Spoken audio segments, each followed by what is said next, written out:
Hello, welcome. As we talk hoops again this week with Jason Andera, it's state tournament week. It's All Valley Championships, baby. It's the All Valley Championships. This is what everybody dreams for all season long.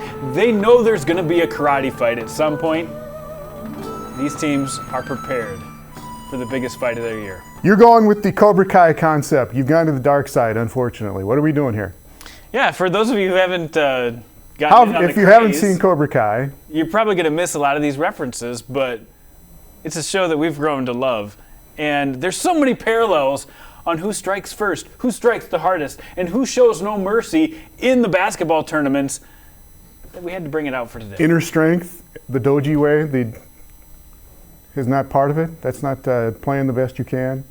Well, we'll find out. We'll find out if the teams that strike first and strike hardest and show no mercy are the ones that win, or if it's the ones that show mental fortitude. We'll see, Tom. AA girls tournament coming up at the Pentagon in Sioux Falls. All right, you're going with the strike first. This is a first round matchup, the best matchup in the first round on Thursday in the girls AA. Who is it? Who's going to strike first? I think the best matchup of the day is Aberdeen Central and Brandon Valley. I think these two teams have played each other before. Aberdeen Central features a lot of seniors. They feature the highest scorer in this tournament in Brooklyn Kusler. But Brandon Valley, they feature a really good player in their own, a sophomore, Hillary Behrens. I think it's going to be a great matchup in the first round, and I think Brandon Valley will strike first. Aberdeen Central beat Brandon Valley during the regular season by 5. They did. In Brandon. No. Aberdeen Central's the 2 seed, Brandon Valley's the 7. You're going with Brandon Valley. Yep. Strike hard. Top players to watch in the girls AA tournament. Who's going to strike the hardest? Who has the hardest punches? Jordan Heckert out of Rapid City Central, a player you have to watch. This is a 17-point-a-game player who gets it done. Sydney Shetton and Jacqueline Gomonitanda of Washington, they probably could score even more, but they're 17, 15-point-a-game scorers, both D1 players, one going to Louisville, one still undecided, but it's going to be a Power 5 school. O'Gorman has 2 All-State players back, Izzy Moore and Hannah Ronsick.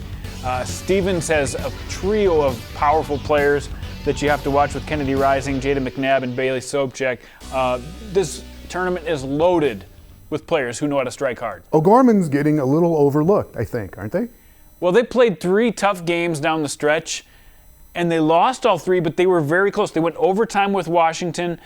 They played it to the tilt with Aberdeen Central, who were leading in much of that game, but didn't get it done. So we'll find out if they have that no mercy, that type of killer instinct that it takes to get it done. No mercy. Who wins it, Jandy? Who's your championship matchup in the girls AA? I'll tell you what, Stevens is a team I'm going to watch because they've got a really tough matchup with Harrisburg.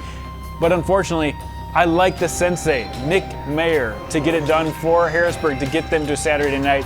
But in the end, the team that has it right in their name, the Warriors, they are the Warriors of this tournament. Washington will prevail and show no mercy. Washington's got a couple of losses. They've lost twice this year, but Washington over Harrisburg. That was early. In the championship. Harrisburg beat Washington in overtime when they played. It was back in. We're going to see them again in January. We'll find out. All right. Girls Class A is in Watertown this year. Strike first. Best Thursday matchup.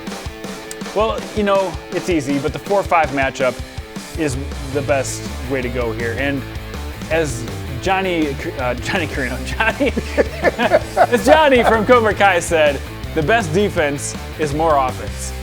And I tell you what, Sioux Falls Christian is going to bring more offense in this battle. The 4-5 matchup against Roncalli, 2 really good teams, but you've got Lexi Unruh, a 24-point-a-game scorer, who's going to show that offense in this matchup. Roncalli, Sioux Falls Christian. It's going to be really good. Johnny Carino's going to love watching that game. Strike hard, top performers in the girls A. Well, we've got 4 players in this tournament who average more than 20 points. The 3 that we always talk about, Haley Timmer, Lexi Unruh, Bella Swedlin. Those are your D1 prospects. But what about Riley Rosenquist? I mean, she's a double-double machine, 20-point-a-game, 10-rebound scorer. She went off against T to get them to the state tournament. She's going to be one that I really want to check out. How about Hamlin? Oh, Wadsworth sisters. Well, there's a lot of sisters that are going to be playing big roles, but none bigger than Cammie and Kylie Wadsworth, who can both get it done from the outside. But what I love about this team, I mean, we talk about offense with Cobra Kai a lot, but they get it done on defense. They're more like on your side They're probably hanging out at your dojo. You got to score, man. Johnny Carino has said the best defense is more offense, and I agree with him. No mercy. Who wins the girls' AA? Who's in the matchup? You got the 1 and the 2 seeds. I think 1 and 2 seeds are just too good, and St. Thomas More has played the toughest schedule. And when you put yourself through the grind like that, they want to beat the team that has challenged themselves all season long. They've been beating Lions all year. I think St. Thomas More has the chance to get all the way back and win it all. They haven't done that for 3 years. What if you're faced with a mongoose? Winter might be that mongoose. If there's one team that's a mongoose that could give them trouble, it could be Winter. But Winter, I think they're going to have a tough battle right off the bat with Dakota Valley. St. Thomas More and Winter played not too long ago. Right. 5 weeks ago, St. Thomas More won by 4. So this, if they get through, this could be a really good matchup between St. Thomas More and Winter. I mean, this is these two rivals have a lot of respect for each other. Winter won it 2 years ago. Of course, there wasn't a state A tournament last year. There weren't state tournaments last year other than the B that got started. But Winter is the defending champ until somebody else proves proven it. otherwise. The girls' B tournament is at the most beautiful basketball venue in the state, the Huron Arena this year. Strike first. You might Who's want the to best learn matchup? how to strike first. And the team, I think, that strikes first, like the biggest impact we have on Thursday is this Hanson-Ethan game. They have to go all the way to Huron to play this, but they're only a few miles apart. They know each other very well. I think Ethan is one of these teams that doesn't look like a 4 squad. You look at their team, they've got 4 players who average over 10 points per game. Any one of their players can go off. They play great defense. They're going to strike first in this one, and it's going to, people like these 4-5 matchups, but I tell you what, Ethan's good. Ethan's the 5, Hanson's the 4. They played in December, way back early in the season. And First game of the year for Ethan won by 14. Closer than that or not? No, I tell you what, this Ethan team, I think they're going to strike first, Tom. Strike hard.